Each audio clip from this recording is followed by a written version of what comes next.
So tell us about you. It's a safe space. Been in New York for 3 years now. I guess my relationship with sex hasn't always been healthy. You're back on the dick? You got a girlfriend?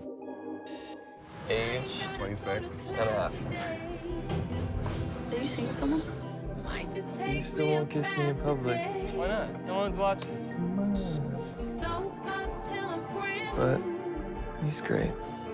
Sam! What are you doing here? Listen, I don't know why I can't bring my boyfriend flowers. This is moving too fast. Try not to care about what the world thinks about us, because this is real for me. What were you like?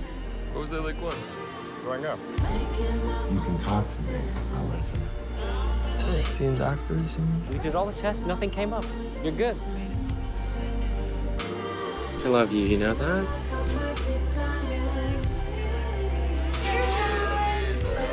Am I the first black guy you ever dated?